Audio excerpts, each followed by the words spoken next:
본 방송에서 제공하는 투자 정보는 투자 판단에 대한 조언입니다. 방송에서 제공하는 주식의 가치, 가격 상승 및 가격 하락에 대해서는 방송사에서 보장하지 않습니다.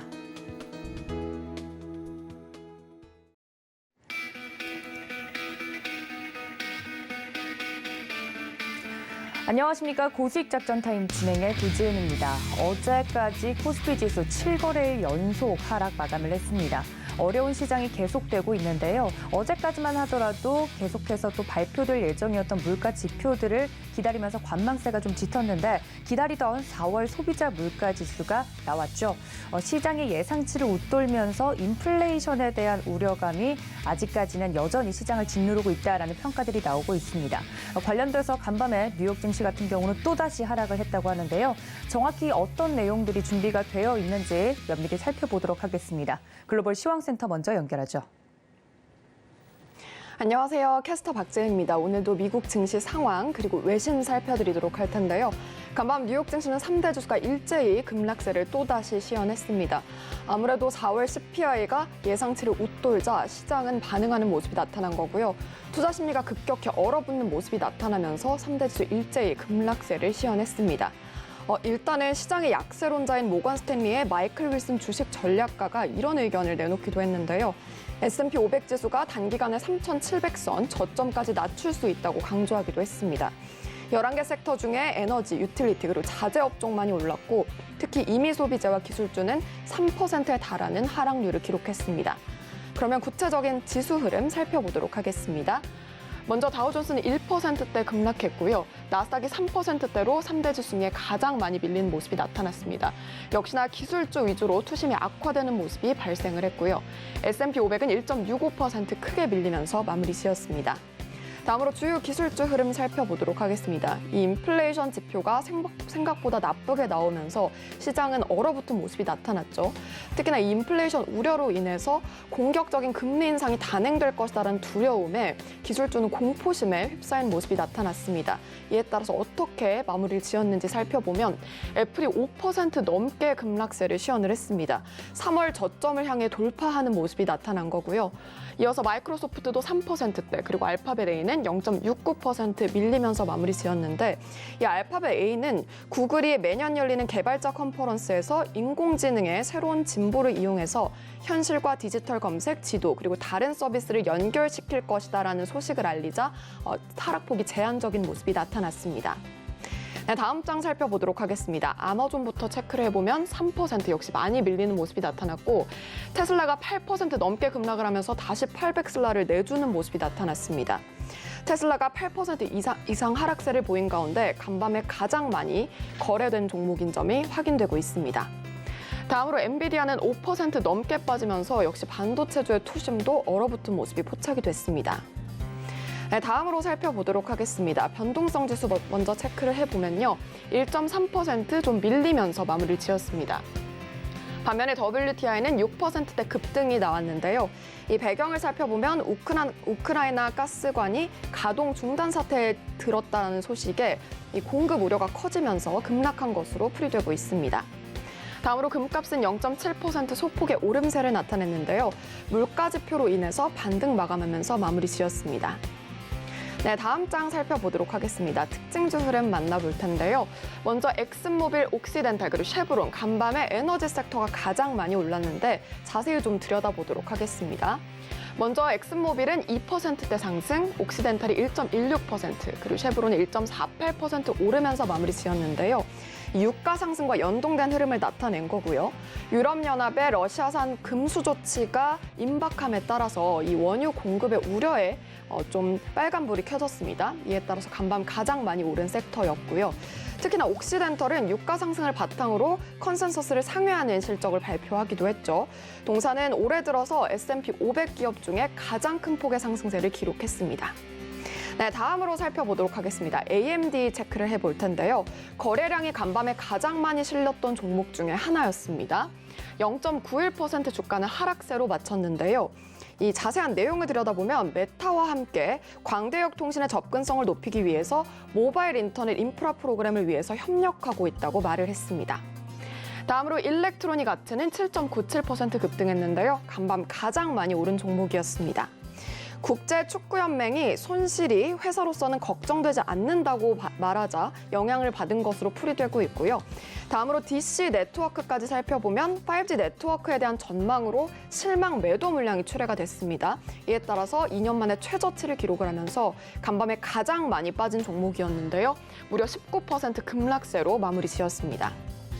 네, 이렇게 특징주 흐름까지 만나봤고요. 외신들 자세히 들여다보도록 하겠습니다.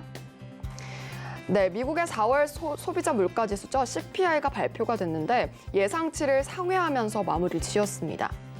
April US CPI cool signals mixed on peaking inflation. 미국의 노동부는 현지 시간 11일 4월 CPI가 지난해 같은 기간 대비 8.3% 올랐다고 강조했는데요. 이는 1981년 이후 41년 만에 최고치를 기록을 했던 전월의 8.5% 상승률보다는 조금 진정된 수준인데 CPI는 8개월 만에 첫 둔화 조짐을 나타냈습니다. 그러나 4월 CPI는 월가의 예상치보다 높은 수준을 기록을 했는데요. 전문가들은 4월 CPI가 전년 동기 대비 8.1% 상승을 예상했었습니다.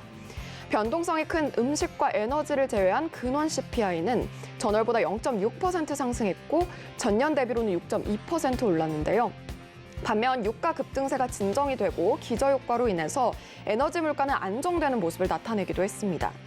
전문가들은 4월 물가가 약간 둔화 조짐을 보였지만 물가 상승률은 여전하다는 내용을 전했는데요. 구체적인 전문가의 의견을 살펴보도록 하겠습니다.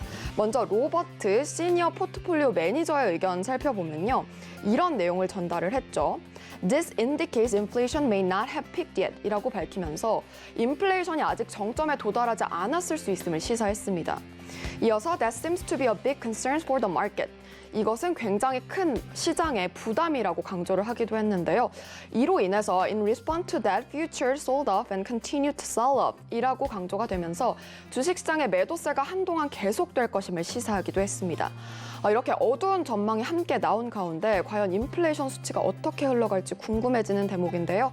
저희 서울경제TV와 함께 체크해 보시죠. 네, 다음으로 살펴보도록 하겠습니다. 간밤에 코인베이스가 실적 미스로 인해서 급락세를 시현을 했다고 하는데요. 코인베이스 shares dived 26% after revenue miss.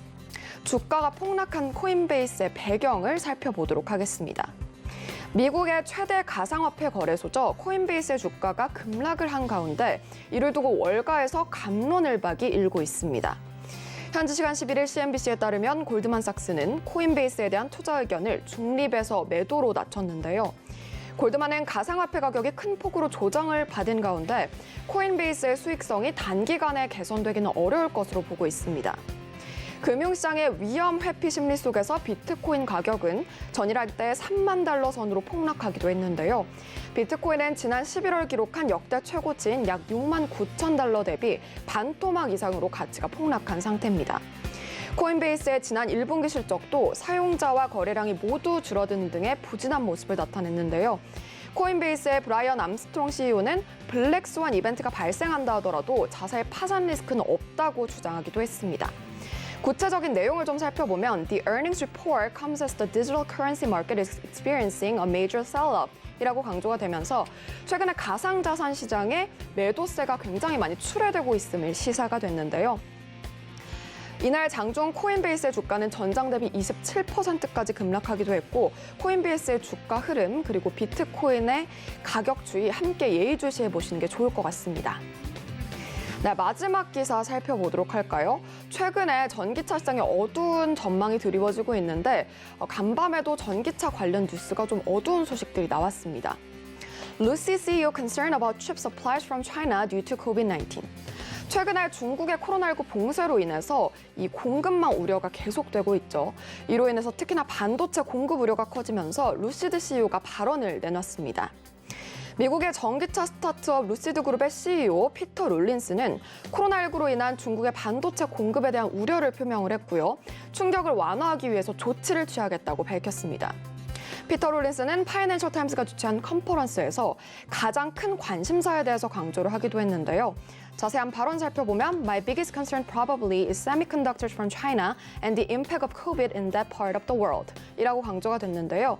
특히나 가장 큰 관심사는 아마도 중국의 반도체 그리고 코로나19의 영향이라고 강조를 한 겁니다. 루시드가 경감 대책의 일환으로 반도체 공급처를 배포했다고 밝히기도 했는데요. 여기에 테슬라도 최근 상하이 공장의 물류 그리고 공급 라인에 문제점이 생기면서 이번 주 초에 가동률이 미달된 바 있습니다. 이로써 전기차 시장에 투심이 얼어붙은 상태인데 이로 인해서 우려가 계속해서 커지고 있고요. 국내 전기차 흐름도 함께 좀 살펴보셔야 할 것 같은데 국내 전기차 관련주와 함께 리비안 주가도 최근에 최저치를 경신하는 등의 어려운 모습이 포착이 되고 있습니다. 국내 전기차 관련주의 투심 그리고 향방도 함께 체크해 보시면 좋을 것 같습니다. 지금까지 마감 시황과 외신 살펴봤습니다. 네, 간밤에 마무리가 된 뉴욕 증시 상황까지 짚어보고 왔습니다. 또 미국 증시가 하락을 했기 때문에 오늘 우리 증시도 잘 버텨줄 수 있을지 걱정이 앞서는데요. 여기에 따라서 장 전에 작전 세워주실 전문가님들 차례대로 모셔보도록 하겠습니다. 첫 번째 도움 말씀 주실 분이시죠. 브레인코리아 인베스트 신승용 대표님 연결합니다. 대표님 안녕하십니까? 네, 안녕하십니까? 네, 반갑습니다. 뉴욕 증시 마감 상황까지 좀 보고 왔는데요. 첫 번째 이슈부터 짚어보도록 하겠습니다. 글로벌 시장이 별로 좋지 않은 가운데 우리 증시 같은 경우는 하나의 이슈가 이제 어제 11일 추경호 부총리 겸 기획재정부 장관이 또 이야기를 하면서부터 본격적으로 윤석열 정부의 경제정책인 와이노믹스가 닻을 올렸죠. 관련돼서 허니문 랠리가 좀 시장을 받쳐주지 않을지 하는 기대감도 있는데 정확한 내용 설명 부탁드립니다. 네, 일단 뭐 시장 조금 좀 우울한 어떤 그런 분위기. 이 분위기 뭐 조만간 극복되지 않을까라는 그런 생각이 드는데요. 먼저 간단하게 좀 생각을 해보면 실질적으로 인플레이션 관련된 우려들이 지금 현재 시장 내 가장 핵심적인 어떤 그 시장을 위로부터 하방 압력을 짓누르고 있는 그런 모습이다라는 그런 생각이 좀 많이 듭니다. 이런 속에서 어찌 보면 지금 현재 시장 내 관심, 가장 중요한 부분들 그리고 혹여나 새 정부가 항상 출발을 하게 되면 항상 테마주들의 부각 가능성이 높아지고 있습니다. 그 테마주들의 부각, 과연 어떤 테마주들이 부각될 수 있을지 이 부분을 좀 살펴보는 것도 지금과 같은 상황에서 상당 부분 필요한 부분이 아닐까라는 그런 생각입니다. 신정부가 출범을 하게 되면 통상적으로 그 허니문 랠리라는 게 진행이 되죠. 그 허니문 랠리, 시장 상승 확률이 과거 한 3, 40년을 지켜봤더니 한 83% 정도 되더라. 그래서 이제 그 허니문 랠리라는 그런 이야기들이 많이 나오고 있는데 허니문 랠리가 실질적으로 진행이 되는 가장 중심적인 부분은 정부의 향후 정책 방향성과 신정부가 그 출범을 하게 되면서 기업들은 정부의 투자 방향성에 맞춰서 그들의 어떤 그 고유한 어떤 그 투자 정책 내지는 투자 계획을 발표하게 됩니다. 이러다 보니까 이게 정부와 민간이 같이 만나게 되는 그러면서 그 시너지 효과가 실질적으로 시장 내 기대감을 상승시키는 그런 요인으로 작용하기 때문에 흔히들 증시 허니문 랠리다라고 얘기를 하고 있는데 이 부분 좀 살펴봐야 되겠죠. 정부가 110대 국정과제를 설정했습니다. 110대 과연 어느 것이 먼저고 어느 것이 나중이고 그다음에 가장 핵심적인 무엇인가를 따져보게 된다라면 바로 앞으로 시장 내 테마주가 부각돼 테마주가 떠오를 그런 업종군들 우리가 발견할 수 있지 않나라는 그런 생각입니다. 여기서 중요한 것 미래 전략 산업이 무엇일까? 신정부가 지금 생각하고 있는 미래 전략 사업은 세 가지입니다. 반도체, 배터리, 바이오. 반도체는 지금 이미 그 세계 그 탑 랭킹 되어 있는 그런 상황인데 이 부분 후발주자와의 격차를 확대하겠다라는 부분이 목표이고 배터리는 지금 현재 중국이 세계 1위고요. 우리나라는 세계 2위가 되겠습니다. 시장 점유율 1위를 목표로 해서 중국을 제치자라는 그런 목표, 미래 전략 산업의 핵심으로 지금 생각하고 있다라는 점. 그리고 바이오 부분 같은 경우에는 그 코로나19 상황 좀 뼈저리게 경험을 하면서 백신과 치료제에 대한 어떤 그 아쉬움이 상당 부분 있었다. 이 부분에 대한 투자를 계속해서 강화해 나가자라는 백신과 치료제 강국을 목표로 하고 있다. 여기에 조금 좀 한 미래 이야기가 되겠지만 모빌리티 산업을 육성하겠다라는 부분. 아직 지금 글로벌 시장 내에 누가 뚜렷하게 주도권을 잡고 있지는 않습니다. 그렇기 때문에 이 시장을 미리 선점해 나가자라는 그런 계획을 가지고 있다라는 점. 우리 시청자 여러분들 보시면 항상 경기가 부양되기 위해서는 4가지 정책이 있습니다. 통화 완화 정책이 있고요. 재정을 확대하는 정책, 조세를 감면하는 정책, 규제를 완화하는 부분. 이번 윤석열 정부 같은 경우에 기업 친화 정책을 상당 부분 강조를 하고 있습니다. 성장 주도는 민간이 해다오. 대신 정부는 기업하기 좋은 환경을 만들어주겠다. 그 이야기는 거꾸로 얘기를 하면 정부에서는 규제 완화를 상당 부분 그 폭넓은 방향으로 진행을 하겠다라는 그런 이야기가 될 것이고, 이런 부분들 결국은 정부의 국정과제 그리고 규제 완화 부분, 여기에 기업들의 투자가 가세가 된다라면 이 이야기는 바로 신정부 출범에 대한 증시 허니문으로 발현이 되게 될 것이고, 그 관련 산업군 당연히 테마군으로 부각될 가능성이 높다. 이렇게 생각을 해보시면서 정부 110대 국정과제 중에서 지금 윤석열 정부 가장 추진하고 있는, 가장 핵심적으로 생각하고 있는 산업이 무엇인지 생각해 보시면 테마주를 미리 준비하는 그런 지름길이 되지 않을까 생각을 하고 있습니다. 네, 새 정부의 경제 청사진이 좀 그려진 만큼 어느 쪽의 산업군들이 좀 각광을 받을 수 있을지 미리 좀 짚어보는 것이 중요하다 이야기를 해드렸습니다. 이것과 더불어서 한 열흘 뒤에는 드디어 바이든 대통령이 방한을 할 예정인데, 사실 중국을 견제하기 위해서 이쪽 아시아 쪽을 방한하는 것으로 알고 있습니다만 관련돼서 또 영향을 미칠 부분들을 미리 좀 살펴봐야 될 것 같은데요. 어느 쪽에서 좀 경제 동맹이 강화가 될까요, 대표님? 네, 지금 안보동맹, 경제동맹, 결국은 중국을 견제하기 위한 어떤 그 바이든 대통령의 노림수다라는 그런 생각이 많이 들죠. 물론 이제, 쿼드 정상회의를 앞두고, 쿼드 정상회의 참석 차에 우리나라를 먼저 이제 방문하는 그런 그림인데요. 신정부 들어서 윤석열 정부와 180도 달라진 부분이 있습니다. 우리, 문재인 정부 때는 쿼드 협력을 요청을 공식적으로 거절한 바가 있었습니다. 하지만 윤석열 대통령 같은 경우에는 쿼드 가입을 상당 부분 적극적으로 고려를 한다라는 그런 공약이 있었죠. 스탠스가 180도 달라졌습니다. 그렇다면 미국이 이번 바이든 대통령이 한국을 방문하면서 생각하고 있는 경제동맹, 그다음에 안보동맹, 이렇게 된다라면 여기서 상당 부분 우리가 얻을 수 있는 부분도 많이 있을 것이다. 여기서 가장 대표적인 것, 어찌 보면 반도체다라고 생각이 좀 많이 드는데, 중국은 반도체 굴기라는 그런 슬로건을 지금 내세우면서 반도체 산업에 대한 투자를 상당 부분 폭넓고 빠르게 진행을 하고 있습니다.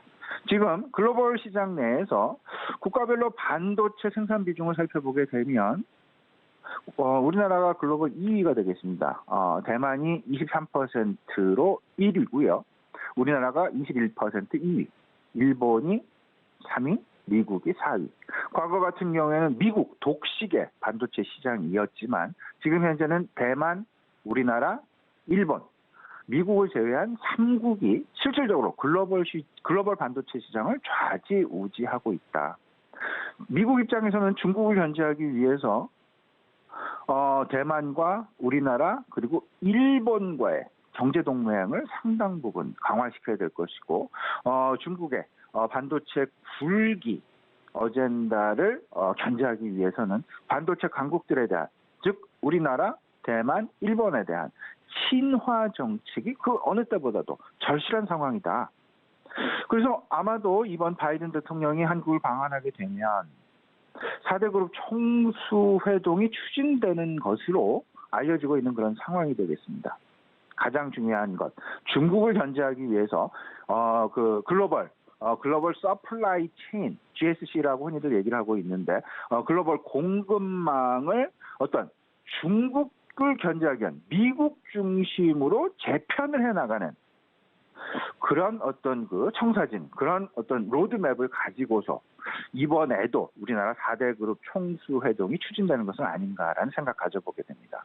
당연히 반도체와 배터리 그리고 바이오 부분. 어찌 보면 이 부분이 윤석열 정부 여기서 미래 전략산업으로 육성이 되고 있는 핵심 3개 업종과 일맥상통하고 있죠. 이런 부분을 생각을 해보시면서 기업이 투자를 확대하게 될 것이고 그리고 미국이나 우리나라 정부 같은 경우 투자에 대한 인센티브를 분명히 제공할 수밖에 없는 그런 상황, 서로 윈윈 해나가는 그런 상황. 그렇게 된다면 반도체 산업을 예로 든다라면 단기적으로는 당연히 장비 산업이 수혜를 보게 될 것이고 중장기적으로는 반도체 산업 자체가. 왜냐하면 투자를 하게 되면 그 반도체 해당 산업은 공급이 조금은 더 늘어날 것이다라는 우려감이 생기게 됩니다. 그렇기 때문에 이 부분이 중장기적인 어떤 그 수혜 대상으로 생각이 될 것이다라는 점, 이 부분까지 어떤 그 시기별 단기적과 중장기적 같이 한번 생각해 보시니 나의 어떤 그 포트폴리오를 만들어 나가는데 도움이 되지 않을까 말씀드려 봅니다. 네, 앞서 말씀드린 와이노믹스의 연장성산에서 또 바이든 대통령이 방한 예정이기 때문에 이 부분에서 확실히 민간 주도 성장을 방점을 찍고 있는 와이노믹스에서 볼만한 부분들에 대해서 산업 이야기를 좀 해드렸습니다. 특히 반도체 이야기를 집중적으로 해드렸는데 이 점까지 여러분들 체크를 해주시면 좋을 것 같고요. 자, 두 번째 이슈로 좀 넘어가 보도록 하겠습니다. 4월 소비자 물가지수 이야기를 안 할 수가 없을 것 같은데요. 시장에서 이야기가 굉장히 분분합니다. 둔화됐다는 것, 상승률이 둔화됐다는 거에 방점을 찍는 분들도 있고 여전히 인플레이션 이슈가 시장을 짓누르고 있다. 부정적으로 보고 있는 분들도 계시는 것 같은데 대표님 어제 발표된 내용 어떻게 좀 풀이를 해보는 게 좋을까요? 일단 사실은 시장에서 기대가 인플레이션이 정점을 통과했다라는 쪽에 무게가 좀 많이 실리는 그런 기대치들이 있었는데 이 부분이 사실상 현실화가 되지 않았죠. 발표되는 숫자. 4월 미국의 소비자 물가 지표가 8.3%, 전망치가 8.1%였습니다. 전년 동기 대비 YOY로. 근데 이게 사실상 3월 달에 발표된 3월 달에 수치 8.5%보다 줄어들게 되는 그런 어떤 그 모습을 보이긴 했지만 여전히 전망치보다는 높게 소비자 물가 지표가 발표가 되면서 여전히 그 고공행진은 지속되고 있다라는. 고공행진이 지속되다 보면 결국은 6월 FOMC에 영향을 미칠 수밖에 없게 될 것이고 지금 물론 이제 파월 의장이 당분간 그 75bp 이상의 어떤 그 금리 인상이라는 그런 자이언트 스텝은 상당 부분 거리를 뒀지만 그럼에도 불구하고 시장은 계속해서 자이언트 스텝에 대한 우려감 계속 나올 수밖에 없는 그런 상황이다. 인지를 좀 하고 계셔야 될 것 같습니다. 인플레이션 고공행진에 대한 우려감이 지속이 되면서 인플레이션에 대한 정점, 사실은 지난밤 기대가 컸었는데 이게 어찌 보면 일정 부분 물 건너간 다시 우리는 6월달을 바라봐야 되는 그런 상황으로 맞닥뜨리게 됐다. 인플레이션과 관련된 방향성, 시나리오를 좀 살펴보게 되면 두 가지죠. 당연히 고공행진이 지속될 것이냐 아니면 정점을 통과한 것이냐. 지난밤의 경우가 결국은 고공행진 지속이라는 40년 내 최고 수준이 여전히 지속되고 있다라는 시장 내 우려감 또는 실망감이 실질적으로 시장 내에 작용이 되면서 3대 지수 모두 하락하게 되는 그런 상황이 나타났고요. 앞서서 말씀드렸다시피 고공행진이 지난밤에 발표된 것과 같이 지속이 된다면 자이언트 스텝에 대한 우려가 확산이 되게 될 것이고 양적 긴축 이 부분이 조금 더 커질 그 금액이 지금 현재 6월달 월간 475억 달러를 지금 예고하고 있는 그런 상황인데 이 부분이 조금 더 빠르게 커질 가능성이 있을 수 있다라는 점. 만약에 정점을 통과했다라는 그런 확인이 된다라면 이 부분은 당연히 6월 이후에 어떤 그 미래 현상이 될 것 같은데 지금 이제 빅스텝 안도 랠리 가능성이 높아지게 되고 QT 양적 긴축도 기준 스케줄을 그대로 유지가 되면서 시장 어떤 도약의 발판, 다시 안정화의 발판 만들 수 있지 않을까라는 그런 생각 분명히 가져보게 됩니다. 지금 현재 가장 중요한 건 뭐니 해도 환율의 방향성을 볼 수밖에 없다. 지난밤 달러 인덱스가 제가 이런 부분 말씀드렸죠. 지금은 원화가 약한 펀더멘탈이 변해서 우리나라 원화가 약한 모습을 보이는 것이 아니라 오히려 달러화가 워낙 강하기 때문에 원달러 환율이 1275원 내외에서 상당 부분 고공행진을 하고 있는 그런 모습이다라고 생각을 하셔야 될 것 같고 이와 맞물리게 되면서 지난밤 달러 인덱스 104포인트를 돌파하는 상향 돌파하는 그런 모습이 나타났습니다. 그래프를 보시게 되면 지금 현재 계속해서 상승세 계속 유지가 되고 있다라는 부분. 다만 이번 이제 그 바이든 대통령이 한국을 방한을 하게 되면 한미 통화 스와프 의제 우리나라에서는 조금 좀 이 부분을 의제에 끼어서 같이 이야기를 정상회담 때 이야기를 해보고자 하는 그런 생각을 좀 가지고 있는데 이 이유가 이렇습니다. 통화 스와프를 하게 되면 심리적인 안정 효과가 나타나게 되면서 원달러 환율 시장이 조금은 더 안정화 기대가 가능하지 않을까. 원달러 환율은 지금 상당 부분 안정을 시켜야 됩니다. 왜냐하면 우리나라는 원자재 대폭적으로 수입을 하고 있기 때문에 수입 물가가 상승할 수밖에 없고 그 수입 물가의 상승은 고스란히 인플레이션, 물가 상승률에 직접적인 영향을 미칠 수밖에 없기 때문입니다. 따라서 지금 환율의 움직임 상당히 중요한 어떤 그 고비에 서 있다라는 점 꼭 생각해 두실 필요 있어 보인다 말씀드립니다. 네, 대표님 말씀과 더불어서 원달러 환율은 어제 1275원대에서 마감이 됐습니다. 계속해서 이 원달러 환율과 관련된 이야기를 좀 해드리고 있는데 강달러 현상이 계속되고 있고 앞으로 인플레이션 방향성에 대해서 시나리오 두 가지를 또 제시를 해드렸으니까 여러분들도 이 점까지 체크를 해주시면 좋을 것 같고요. 대표님, 미국의 CPI 지수도 이제 다 발표가 됐습니다. 기대를 했던 부분이 있는데 이미 다 이슈가 소멸이 된 거잖아요. 오늘 저희 작전 어떻게 좀 짜보는 게 좋을까요? 예, 일단 우리 시청자 여러분은 오늘 저녁에 이제 PPI가 발표가 되죠. 미국에서 생산자 물가 지표.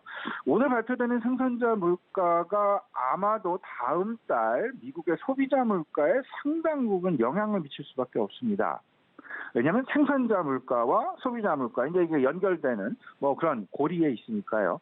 그래서 오늘 한번 생산자 물가가 좀 꺾이는지 안 꺾이는지 이 부분도 상당히 중요한 핵심 포인트가 아닐까라는 생각이 들고 이와 발맞춰서 오늘 우리 장은 세 가지 과도기가 진행되고 있다라는 점에 포커스를 분명하게 맞추셔야 됩니다. 엔데믹과 팬데믹, 통화 긴축과 통화 확장, 또 하나 인플레가 과연 정점을 통과했느냐 못했느냐 오늘까지도 그 부분이 연장성상에 있다라는 점 꼭 생각을 해보시면서 저는 시청자분 오늘 이런 말씀 드리고 싶습니다.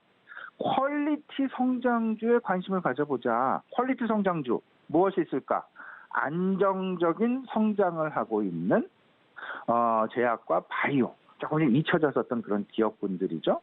물론 제약과 바이오는 우리 시청자 여러분들 고성장 모멘텀만을 추정해왔던 것이 사실이었습니다. 하지만 안정적인 조금 좀 분류를 달리해서 안정적인 성장을 하고 있는 제약과 바이오 업종군 내에서 종목을 찾아보는 것도 상당 부분 긍정적인 어떤 포트폴리오의 방법이 아닐까 생각이 되고요.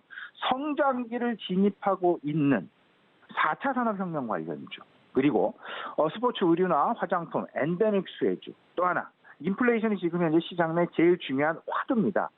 가격 전이가 좀 쉬운 업종, 그게 결국은 경기 소재주와 중간 원자재, 그러니까 특히나 비철 금속 쪽이 아닐까라는 그런 생각이니까요.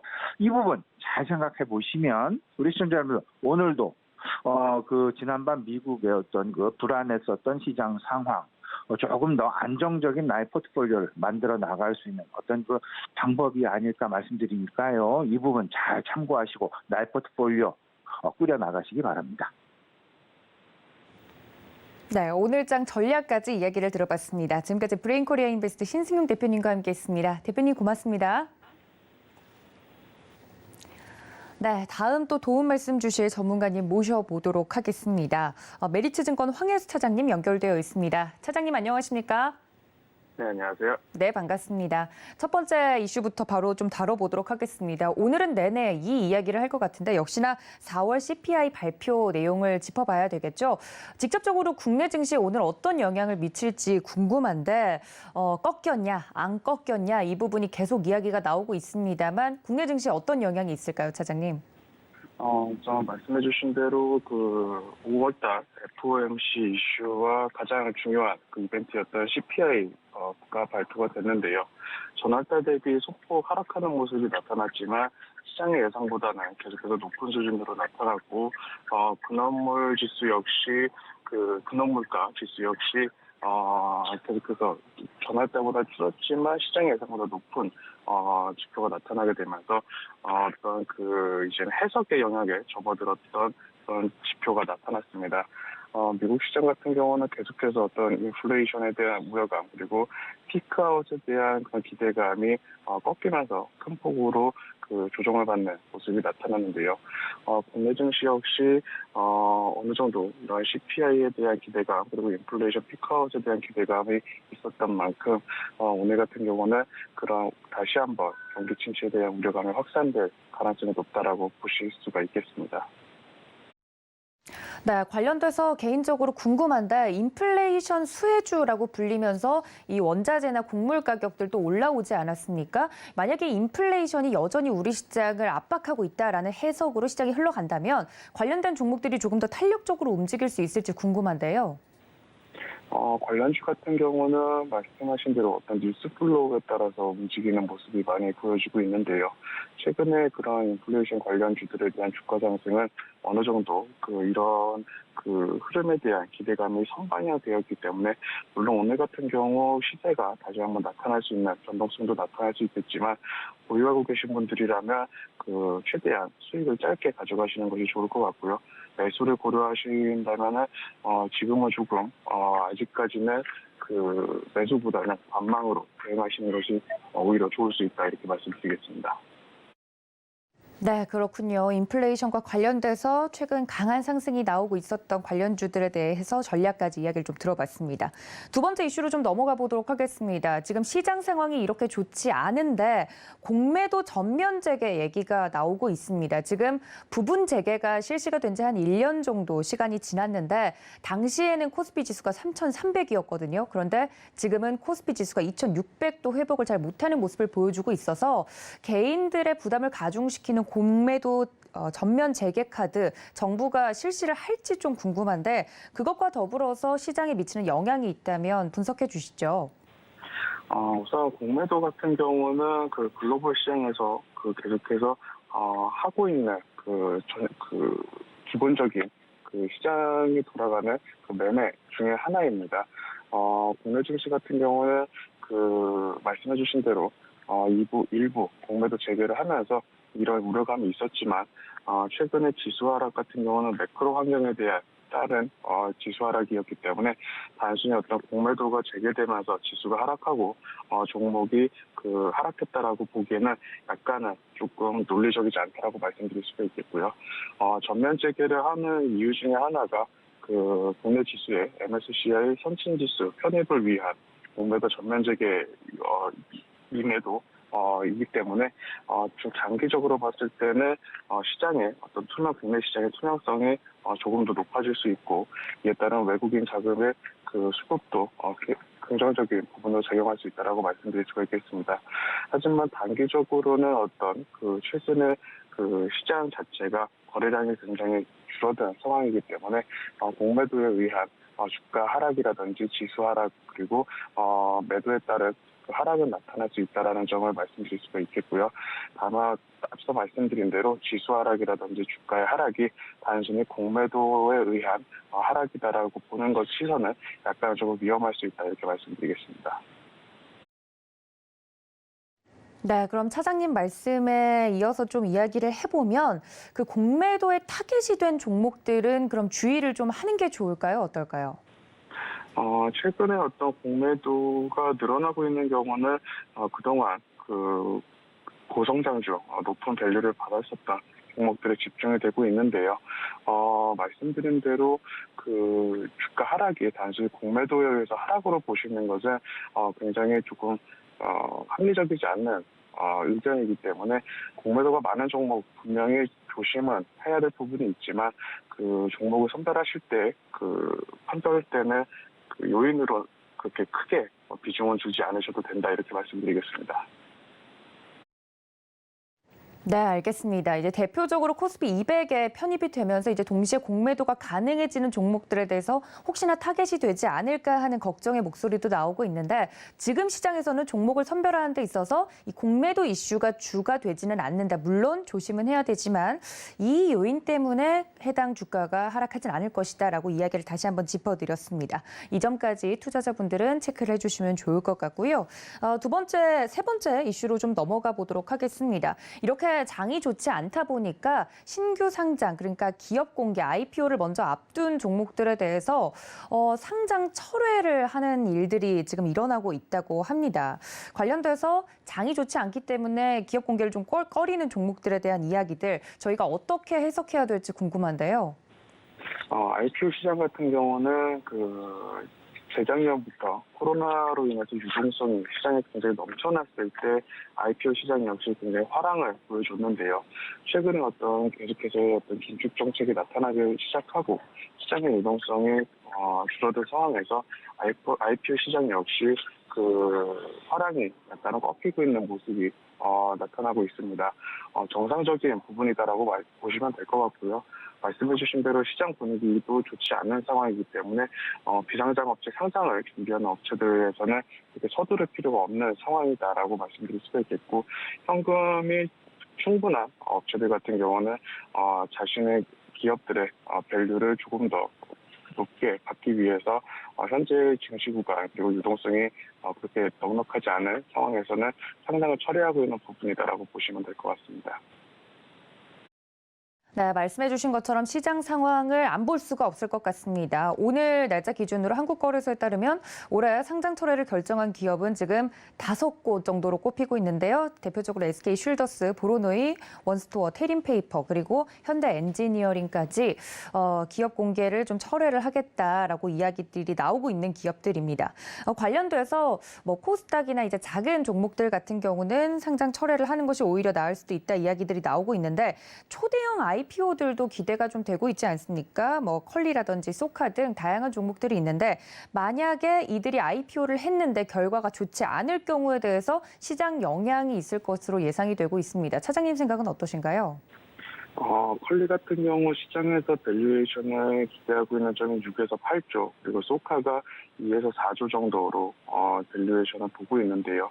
LG에너지 솔루션만큼 시가총액의 비중이 전체 시장 대비 그렇게 크지 않기 때문에 시장 자체에 영향을 주기는 약간은 어렵다라고 말씀드릴 수 있겠고, 다만 동종 업종 내에서의 센티가 컬리라든지 소카의 상장 이후 주가가 그렇게 긍정적이지 않았을 때 동종 업종 내에서는 좀 좋지 않은 분위기가 연출될 수 있다라고 말씀드릴 수가 있겠습니다.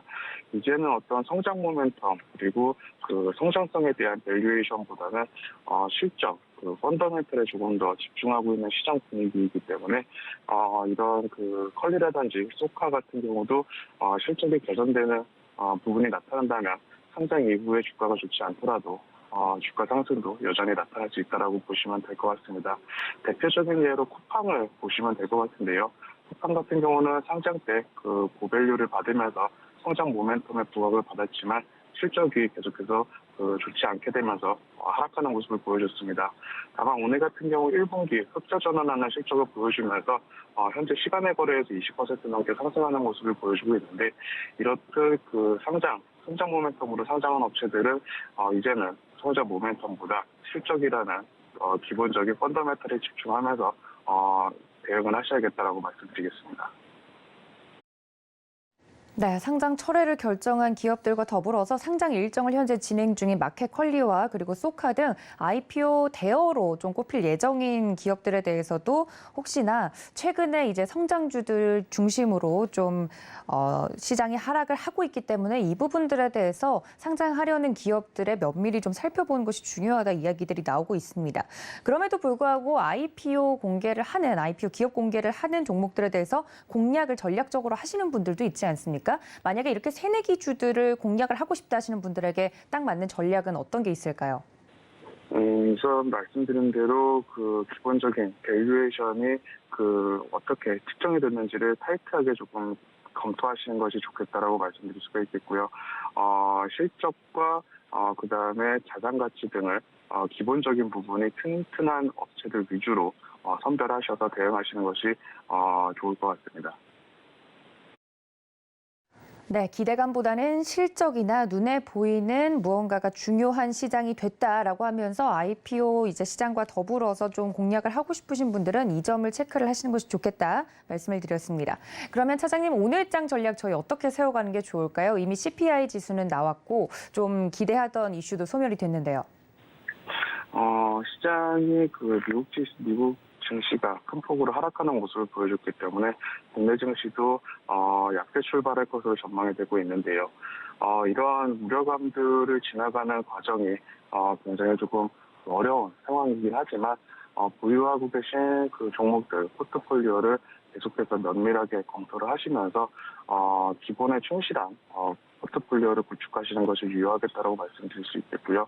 오늘 시장의 어떤 시장의 하락에 같이 매도돼서 매도를 하시기보다는 말씀드린 대로 조금 더 침착하게 시장을 대응하시는 것이 좋겠다라고 볼 수가 있겠습니다. 구체적으로는 현금을 보유하고 계신 분들이라면 조금은 이제부터는 조금씩 저가 매수를 하시는 것도 나쁘지 않은 관대다라고 말씀드릴 수가 있겠고요. 주식을 보유하고 계신 분들이라면 조금 힘든 시기지만 계속해서 보유하고 계신 포트폴리오를 검토하시면서 매도보다는 관망으로 지켜보시는 것이 좋은 시장 대응 방법이 될 수 있다 이렇게 말씀드리겠습니다. 네, 기본에 충실하자 말씀을 드렸습니다. 지금까지 메리츠증권의 황혜수 차장님과 함께했습니다. 차장님 고맙습니다. 감사합니다. 네, 이렇게 전반적으로 국내 증시 작전을 짜봤는데요. 좀 더 자세한 종목 이야기 들어보도록 하겠습니다. 글로원 파트너스 이성웅 이사님 연결되어 있습니다. 이사님 안녕하십니까? 네, 안녕하세요. 네, 반갑습니다. 첫 번째 이슈부터 바로 좀 넘어가도록 하죠. 저희가 1분기 실적 발표 나오고 있는 종목들을 좀 보고 있는데 어려운 시장일수록 실적에 자꾸 기대게 되는 것 같아요. 오늘 준비해 주신 내용 어떤 내용일까요? 네, 시장이 변동성이 크고 그 변동성 안에서도 주가가 바닥이 어느 수준인지 그리고 어느 정도의 반등이 나올지 종목들이 어떤 구간에 있는지가 지금 파악이 어려운 측면이 있다 보니 그 기초를 중심으로 다시금 1분기 실적에 주목을 해야 한다고 말씀을 드리겠고요. 세부적으로 본다고 하면 예상 실적 대비해서 10% 이상 잘 나온 기업을 체크할 필요가 있겠습니다. 전일 같은 경우도 실적 발표한 기업 중에서 10% 이상 잘 나온 기업 같은 경우가 있었고요.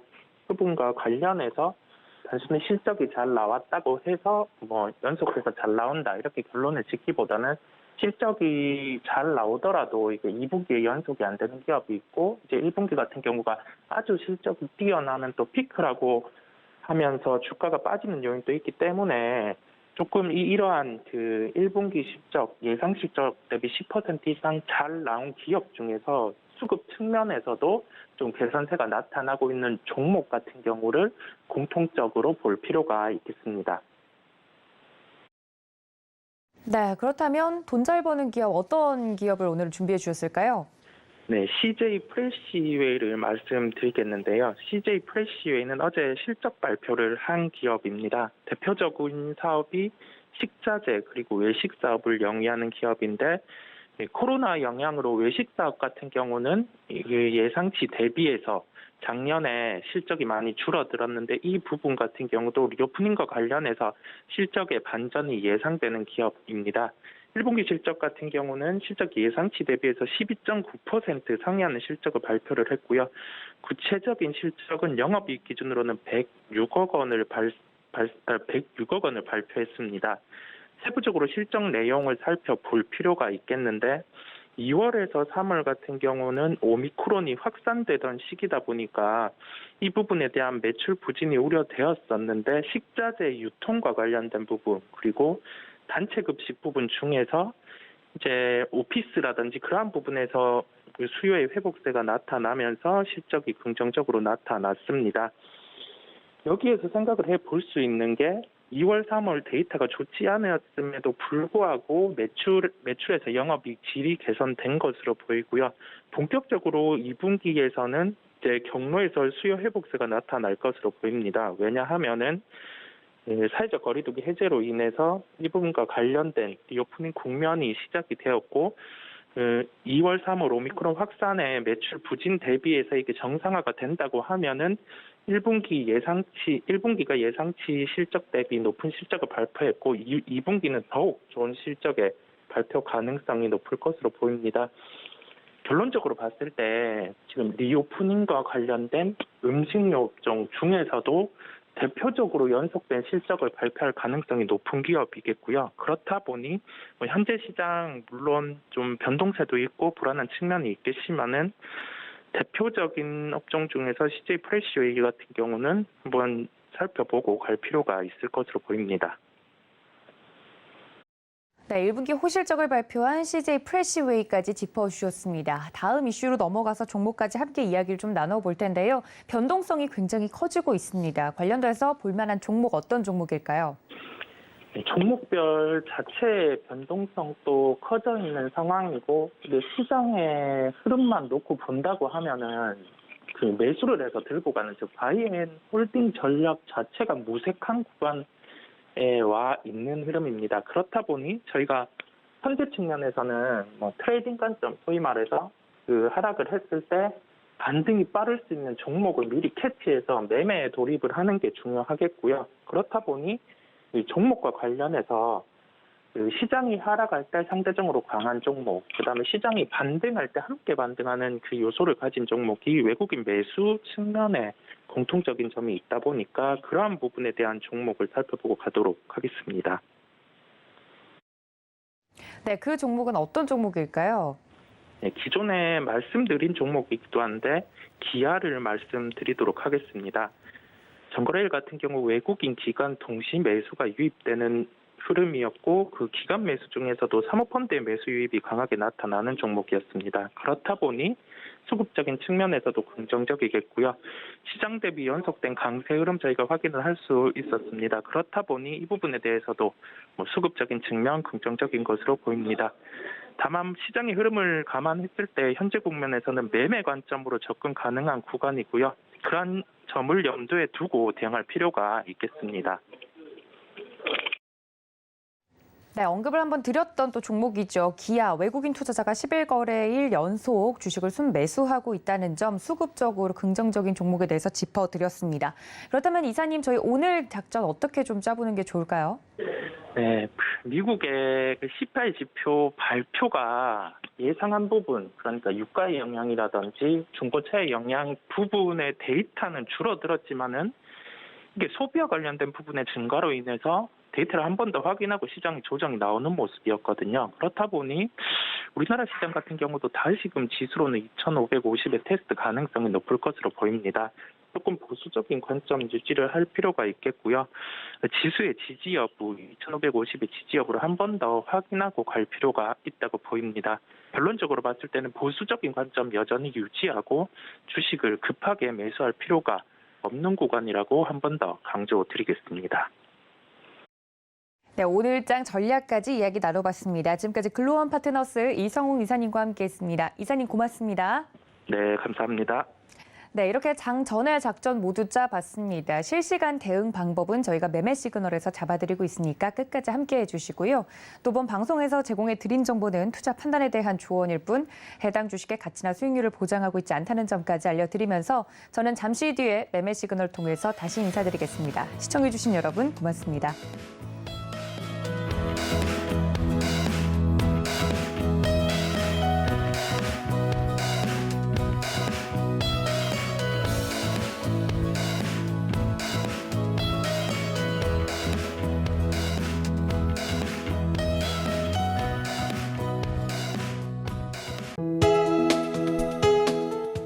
방송에서 제공하는 투자 정보는 투자 판단에 대한 조언입니다. 방송에서 제공하는 주식의 가치, 가격 상승 및 가격 하락에 대해서는 방송사에서 보장하지 않습니다.